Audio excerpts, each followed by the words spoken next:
This week, we're taking an extended look at the state of mental health for kids. We know it can be a tough conversation to start sometimes, but finding help can be even harder.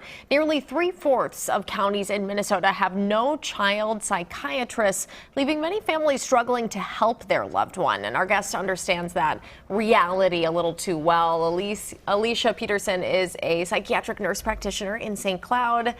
And Elysia, how have you seen a demand increase? Have you seen that increase in mental health care?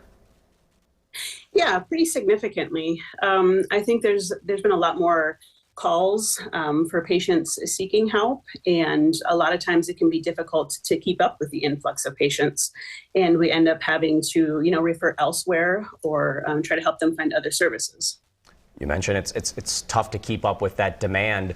What are you hearing from them? Is it that there's not many in their area, or the ones that are available are too far away?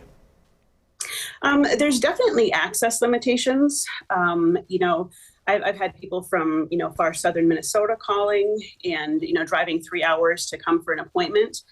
I think the creation of telehealth has really helped to bridge that gap. And a lot of patients are able to access care in areas they may not have been otherwise. So that's been a really nice change for a lot of rural families. What do you recommend for families who are having trouble finding a mental health care practitioner near them? I would say don't be hesitant about reaching out to people.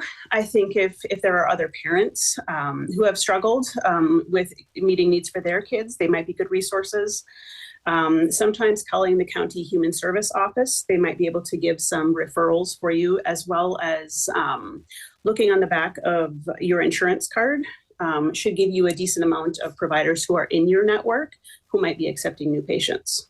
The research that we've been looking at saw an increase in depression and anxiety in young people. We actually learned yesterday, too, it's not just teenagers, it's even younger than that. Is this what you're also seeing in your practice? Absolutely. I'd say the biggest increase I've seen is in anxiety, and probably more specifically in social anxiety. I think kids have been feeling a sense of isolation over the past couple of years. And I think you put that together with some of the demands of social media and just that disconnect that they're feeling from peers. I've seen that be a significant issue as far as mood-related disorders.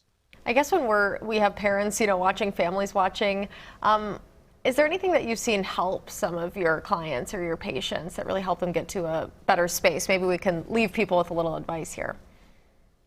Yeah, absolutely. I think, like I mentioned, any opportunities for connection. I think whether it be like extracurricular activities or joining some kind of youth group, things like that can really be helpful. I think never underestimating the effects of peer supports, especially in teenagers, their main source of support is usually in their own peers.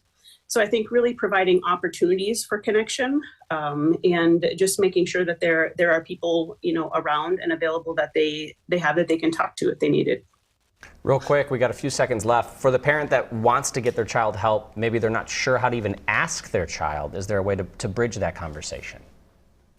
Yeah, I think a lot of kids have a hard time even knowing that maybe what it feels like to be anxious. So I think asking them, if there are things in their day that are difficult. Has it been hard to stay focused at school? Do you feel like you're more irritated than usual? Have you been not as interested in doing things with friends as you used to be?